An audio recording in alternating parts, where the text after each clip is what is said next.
have a motion to that effect, please? Move Councillor Yeah, Monceau, pressed thank my you. button. Hang on. We're just going to wait for a moment. It's just going to conflict of interest. You don't, I don't believe there's any conflict on this. No, Councillor Osterstock says it is. If there's any discussion. No, I don't think so either. Is it required or not? So, Councillor Monceau, are you... I am very happy to move in accordance with the motion that stands. Thank you. Moved, seconded. Councillor Wilkins. All those in favour? Against? That's carried. Councillor Bills, you may return.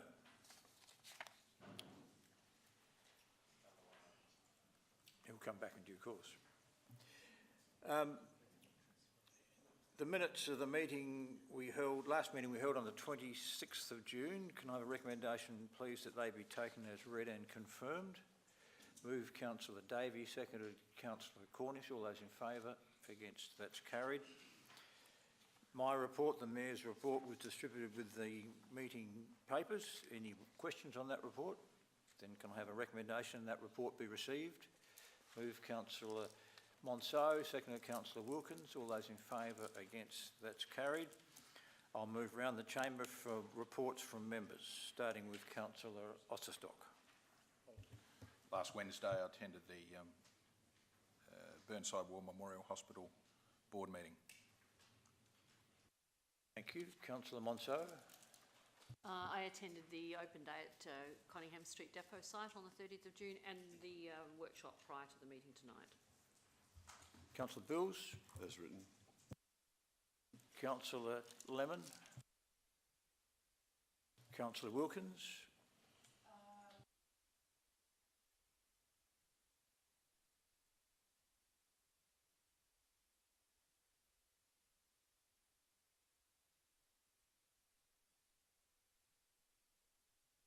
Thank you. Councillor Davey. I attended the Burnside Hospital Board meeting on the 27th of June and the presentation ceremony for the community grants, the garden awards and the photography awards on the 29th of June, and had meetings with constituents in both Beulah Park and Leabrook. Councillor Cornish. Thank you, Mayor Parker. And yes, I attended a board meeting at the Eastern Health Authority on the 27th of June, the depot open day on the 30th of June and the workshop tonight. Councillor Ford. Thank you, Worship. I attended the planning and design workshop this evening. We have no deputations nor any petitions.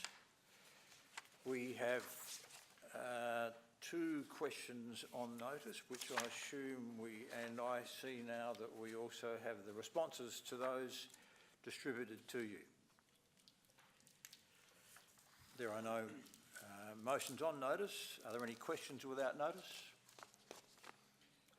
There are no proposed motions without notice, so we'll move straight to reports from officers. And of those we have 7. Please, I will call them. Please signify if you wish the matter to be pulled for debate. The CEO's report, 14.1. No, then can I have the recommendation toward move Councillor Lemon, seconded Councillor Cornish. All those in favour? Against? That's carried. 14.2, establish a selection panel. Well, we need to do that, so I will pull that myself. The third is policy review, bushfire hazard. Councillor Monceau, you wish to pull that?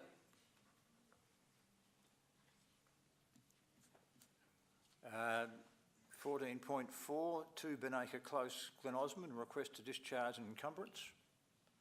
No, then I can have a recommendation, please, to the officer's recommendation. Move Councillor Lemon, seconded Councillor Osterstock. All those in favour? Against? That's carried. The request to construct a bridge over a road reserve. No, then can I have an officer's recommendation, please? Move Councillor Osterstock, seconded Councillor Cornish. All those in favour? Against? That's carried. The review of parking policy. You pulling that, Councillor Lemon? You prepared to move it? Thank you. Seconded the recommendation. Councillor Osterstock. All those in favour? Against? Division. That's carried. A division has been called on that by Councillor Cornish. All those in favour, please stand. Those in favour are councillors Osterstock, Monceau, Bills, Lemon, Davey and Ford. Those against are councillors Wilkins and Cornish. The motion's carried.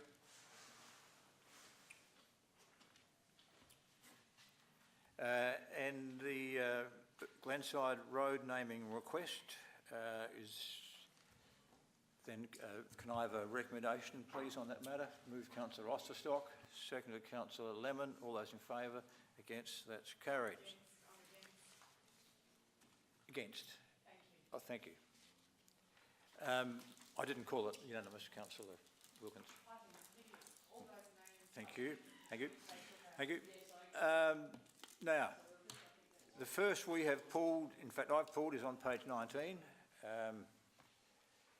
because we need to set up a panel to select another 2 members of our audit committee. Can I have an indication of members who would be prepared to nominate for that panel? Do you wish to counsel out? Yourself, Councillor Wilkins? Wilkins, Davey. One more. Councillor Piggott sat on before. I'm happy to nominate Councillor Piggott. He's not here to defend himself. I think he'd probably accept it though. Yes. Is there any other nominations then, in the absence of councillor? Are there any other nominations? Councillor Davis may wish to sit on it. He's absent himself. We can't do much about it. I'm happy to. Why don't we put Piggott and Davis both on, and then if we have one more, it doesn't matter. So I seek a motion, please, that one report be received. Councillor Osterstock. I'm just... Two is removed, and council appoints the following elected members to the Audit Committee Independent Member Selection Panel. That's councillors Wilkins, Davey, Piggott and Davis.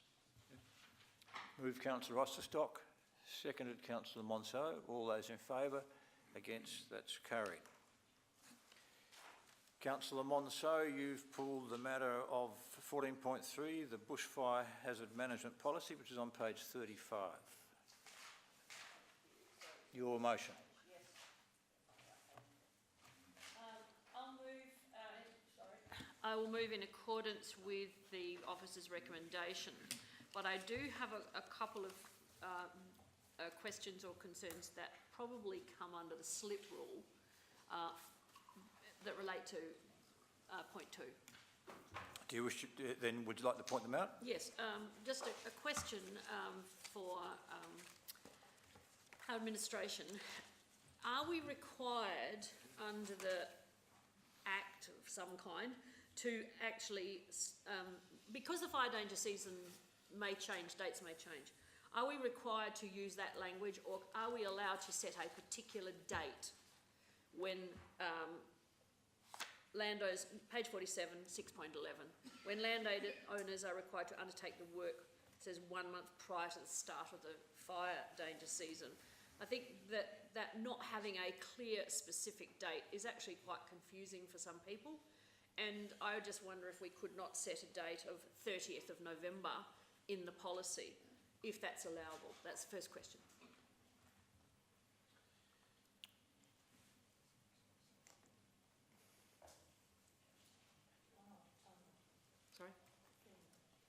Sorry, did I say 30th of October? What did I say? 30th of November. Oh, sorry, I meant 30th of October. 31st. 31st of October, yes, it's whatever it is, isn't it? 31st of October.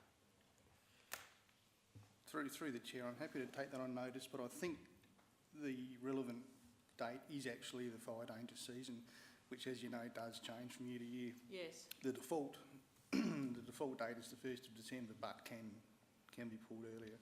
My concern is, question again, my concern, and correct me if I'm wrong, is when people know exactly what the date is, they work from that date rather than a movable feast. And that can be problematic. And I would like to see, or I suppose I'm speaking now rather than asking a question. I would really like to see a fixed 31st of October, which allows council to then take action for a month leading up to the fire, probably the fire danger season actually starting. Because if residents aren't doing the right thing, I would like to see that council has time to notify those residents and for them to take action prior to then the CFS coming in during the fire season, which is the only time they are only people who can burn off. I want to avoid the fire that we had in November last year, up in Mount Osmond. So, Councillor Monsari, that's actually a statement which I accept. Yeah, I did I say think it's a very valid point, but if it's something that cannot be Legislative. responded to at this stage, let the administration take it on notice Yes. and can come back with an amendment in due course Yes. if we can. And the other amendment is in 6.10, we'll conduct an annual mail out, normally September, October. I would like to see that 30th of September, by the 30th of September, so people know. Again, it's fixing a date for administration, but it's quite clear then, you've got a letter by the end of September, you've got a month then to get your act in gear, if you need to do some clearing of your property. And that's giving them a month's notice, if we're allowed to change it to the 31st of October. Do you have a response? Can you put your microphone on, please? Flexibility around 6.10, but I don't think so in relation to 6.11, but we can come back with some further information about that. Yeah. And one further, in 6.4, applications to burn in the open will only be assessed outside. Again, here we've got this outside the fire danger season. Ordinarily, we've got movable feasts again. I would really like to see a specific date. Again, we had somebody start a fire, not deliberately but accidentally, only a week before the fire, within the week prior to the fire danger season starting. I would really like to see again a date being very specific there. Through the chair, because the date changes every year, we could consider another section in the policy which talks about that more clearly, about the default date and the fact that it can move, to give some more clarity around those dates. But there are certain clauses in here where we can't have the date because we never know what it's going to be. So, Councillor, they're all very valid points and I agree with them. The issue here is we can't get a specific response. What we might ask the administration to do is actually report back to council on and maybe propose an amendment to this in due course if appropriate. That would be fine. And can I add to that slightly? I think the issue of burning in the open becomes an environmental health issue as well. And so I think the restricting the amount of time, council provides bins in both Skye and Mount Osmond for the clearance of vegetation.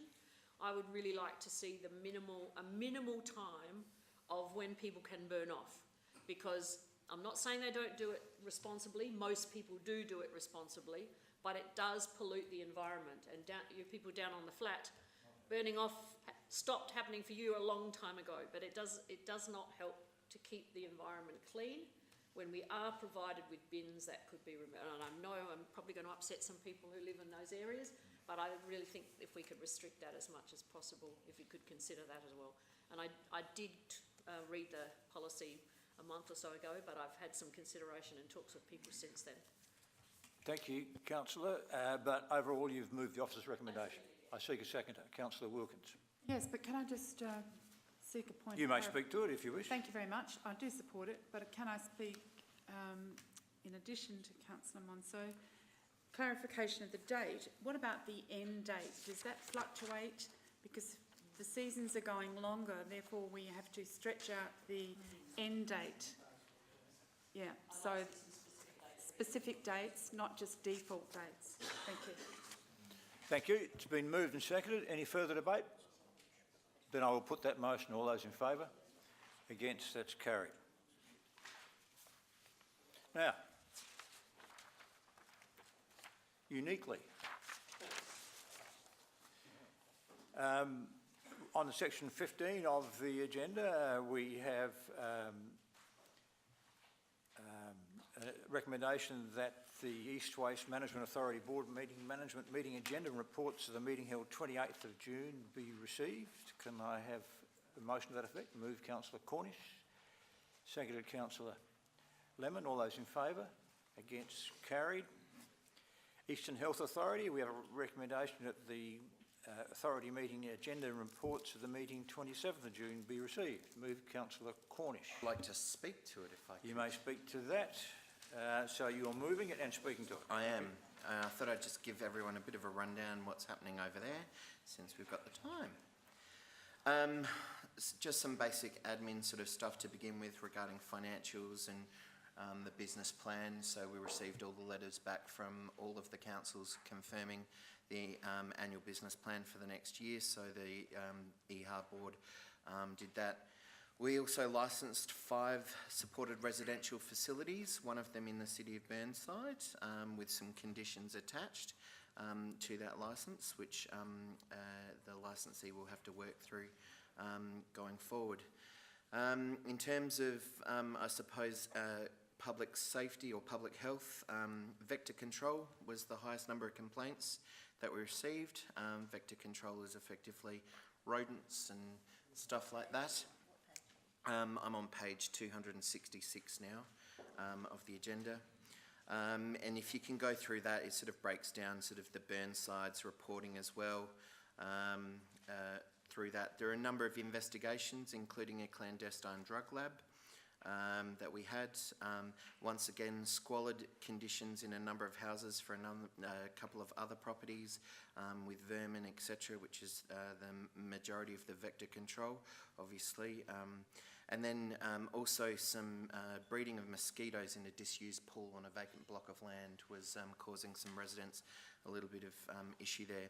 18 cooling towers and systems were inspected during the 3-month reporting period as well.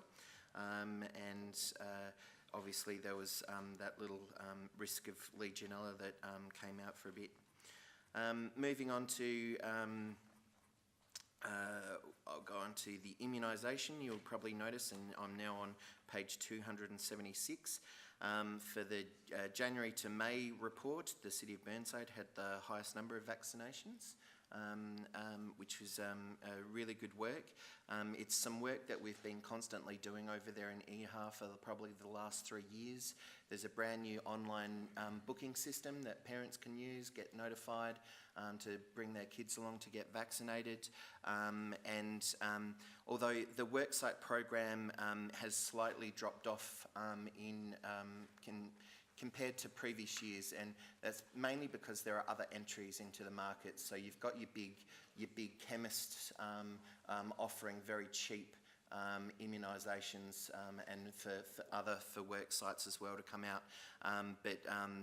We're looking at some issues and how we can address that and get that up as well for that. And then moving on forward, we've obviously tried our new system, and we've got actually some feedback already from our new online booking system. It's been received positively. As I said, we're finding some kinks that we're trying to fix up as we go along to make it even better and easier for everyone. Food safety, we did have quite a busy period of food complaints and stuff. So in the City of Burnside, there was 1 alleged food poisoning, and some pests on premises as well that were investigated there. So only 3 for Burnside for the 3-month, which was good. Number of allegations, I'm pretty certain only 1 was probably in the City of Burnside. That was probably a bad one, but the rest are generally more warehouse style, big factory producing in the city of Campbelltown, that sort of area. They tend to have a lot more issues because they've got a lot more food that they're preparing and a lot more waste from those venues. So yeah, that's effectively an update of the Eastern Health Authority. Thank you. I have a seconder on that report be received. Councillor Davey, all those in favour? Against? That's carried.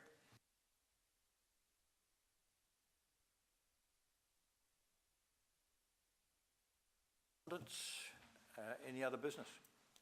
Councillor Lemon. I do have a business. And I'm hoping this is the right place for it. You are our voting delegate, and there is a special LGA meeting on Friday of the 13th. And you have previously, in your mayoral report, you've actually talked about going to their meeting where they've been discussing the issues. The meeting on Friday is specifically about rate capping. What would anybody be voting about, given that you're our voting delegate? The answer is nothing on Friday. The meeting on Friday, to which every elected member in South Australia is encouraged to attend, is to bring the sector up to date with where rate capping is in terms of the proposed legislation and the arguments for and against.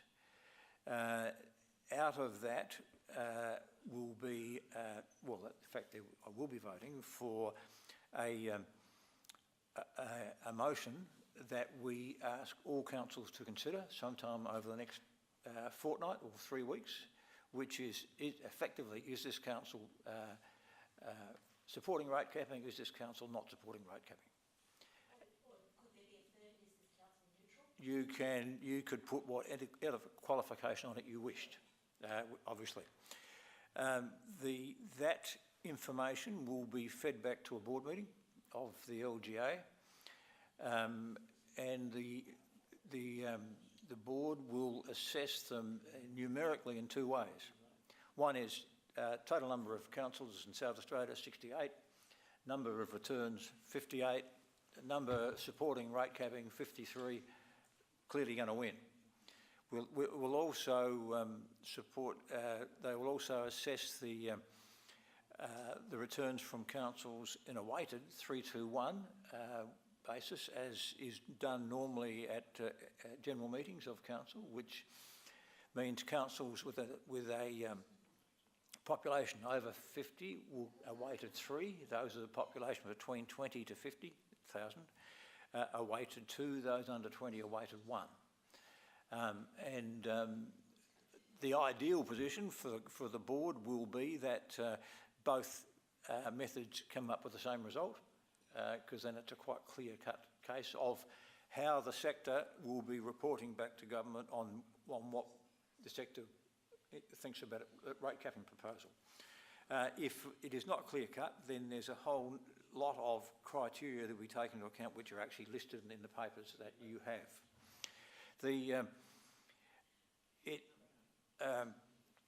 I was actually at a reception at Parliament House representing the LGA last week, strangely enough by the Minister for Agriculture, and I was discussing the dilemma that the LGA may well find itself in on this matter, and he said it doesn't matter. He said, look, I am a member of Organisation X. We are strongly against extended shopping hours.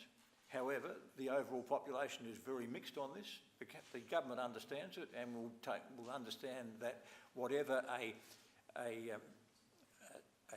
representational body comes up with, it will be whatever the majority of its members wants. And that's where that sits. Yes? I'd make one point, and that is that councils with less than, is it 25,000 people only get 25, get one vote only? Less than 20, I think. Can you turn your microphone off, please, Councillor David? Oh, I've got No, mine. I had pressed my Oh, button. in that case, we'll turn them both off. Yeah. Let's finish with Councillor Lemon. You can put. Yeah. Thank you. I actually think in this instance that's probably unfair, given that it's country councils that are likely to have less population but are the ones that are likely to be most impacted by rate capping. So I would actually ask the LGA to reconsider its weighting system in this instance, because I think that Look, without question, we know that. Yes. However, there are a lot more of them too. So there's 19 metro and, 49 rural. So that comes to 68, that's what it is. So we're very much aware that this is particularly an issue for our regional councils, and the board will have an interesting position to consider. And then I would just ask you to clarify, whatever the board comes up with, after Friday, we will then have the capacity to make a decision in this chamber, which you will then take to the LGA on our behalf. Is that the case? I will, no, So it will come I to guess us. my expectation, I haven't discussed this with the CEO, is with the resolution passed on Friday that this position is put to councils to vote on, then that would be put in the officers' reports with a supporting synopsis and we would pick it up as part of normal business. And that would be passed back by the CEO to the LGA as Burnside's position. Lovely, thank you. So you will give us options in that, or Unless the motion is changed on Friday, it is effectively this council supports the rate capping legislation, this council does not support this. Yes.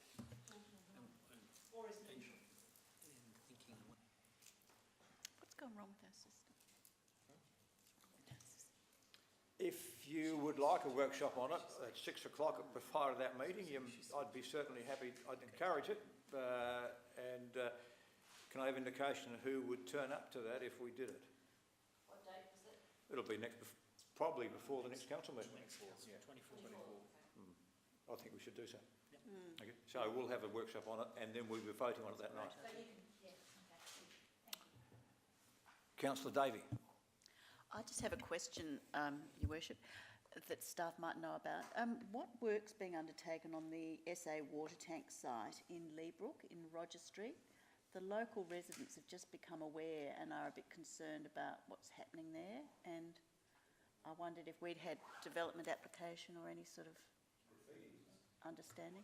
Oh no, it's all fenced off and it's all roadworks are happening and. Okay, thank you very much. Yes, well, I just wanted to go back to Councillor Lemon's question, and I was actually going to ask exactly the same question in relation to country councils being somewhat disadvantaged, and I would really like to see the two lots of votes presented to us when we have this discussion in 3 weeks' time. The list of how councils voted independently as well as the weighted one. Because No, well, I think you've got the sequence wrong. It is only our vote, everyone else's vote going back to the LGA board where the decision can be taken. We won't know. We will be voting on our next meeting on what we'll be saying back to the LGA board, and so will everybody else. So we won't be told how. We won't know. Oh, you won't know. We won't know. Everyone is going to be doing it and reporting it back. Having just. I will certainly let you know in due course. Yeah, okay. But and I would expect it to be a very solid vote against rate capping from the regions, without question. Yeah. And I would expect that to get up personally. I'm having just spent a week in the in 3 different councils in the northern region, and seen some of the issues that they have visibly and quite obviously in relation to the problems related to rate capping. If that were to happen, I really, really do appreciate the concerns that they have, and even though there may be more of them, their concerns are much greater than ours. Well, that's a matter for you raising it debate when we debate it in the chamber. Thank you. Councillor Cornish. Councillor Wilkins. Thank you. I just have a question, if I may, back to rates, etc. The chair of the ALGA is also the mayor of Prospect. Can administration enlighten us as to their rates that they've set this year in light of rate capping coming in? Does anybody know? What the Prospect rate is? Yes. Oh, yeah. Highest in the state. Is there a figure? State 3.3, I think. I don't know, but I don't see how it's relevant to the fact he's chairman of ALGA.